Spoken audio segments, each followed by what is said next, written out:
ഞാൻ എനർജിയാണ്, ഇത് വണ്ടി മാറ്ററാണ്. ഇതാണ് 5 തത്വം കൊണ്ട് ഉണ്ടാക്കിയത്. അതുകൊണ്ടാണ് ഇത് 5 തത്വം കൊണ്ട് ഉണ്ടാക്കിയത് കൊണ്ടാണ് ഇത് കേടുവരണേ. എനിക്ക് നാശം ഉണ്ടാവില്ല. ഞാൻ ആരാണ്? ഊർജമാണ്. അപ്പം നമുക്ക് എനർജി ഉണ്ടാവണമെങ്കിൽ, നമ്മൾ എനർജറ്റിക് ആയിട്ടിരിക്കണമെങ്കിൽ, നമ്മുടെ പവേഴ്സ്, നമ്മുടെ കപ്പാസിറ്റി നമുക്ക് റിയലൈസ് ആകണമെങ്കിൽ നമുക്ക് ഈ റിയലൈസേഷൻ ആദ്യം വേണം. ഏത് റിയലൈസേഷൻ?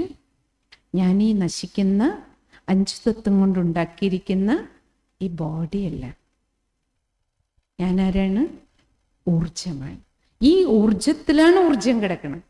ഊർജത്തിലാണ് ഊർജം. ഈ എനർജിയിലാണ് എനർജി ഉള്ളത്. ഈ എനർജിയിലാണ് പവേഴ്സ് ഉള്ളത്. ഈ എനർജിയിലാണ് സ്ട്രെങ്ത് ഉള്ളത്. ഈ എനർജിയാണ് ഞാനെന്ന കോൺഷ്യസ്നെസ് ആണ് നമുക്ക് എന്ത് ചെയ്യാൻ പറ്റണേ? മോൾഡിങ് കപ്പാസിറ്റി തരാം. ക്ലിയർ ആയില്ലേ? അതാണ് നമ്മുടെ ഇന്നർ സ്ട്രെങ്ത്.